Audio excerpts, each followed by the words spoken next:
Ngelung kanan dan kiri. Ini merupakan gerakan badan berayun berdasarkan posisi agam dasar. Pertama-tama, angkat salah satu tumit sambil getarkan kaki.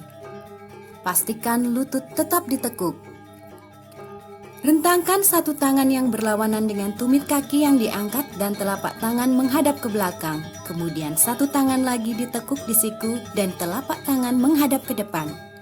Untuk bergantian ke sisi berlawanan, angkat badan beserta kaki, kemudian turun dan letakkan kembali dengan posisi tangan dan kaki diubah sedemikian rupa berlawanan dengan posisi sebelumnya.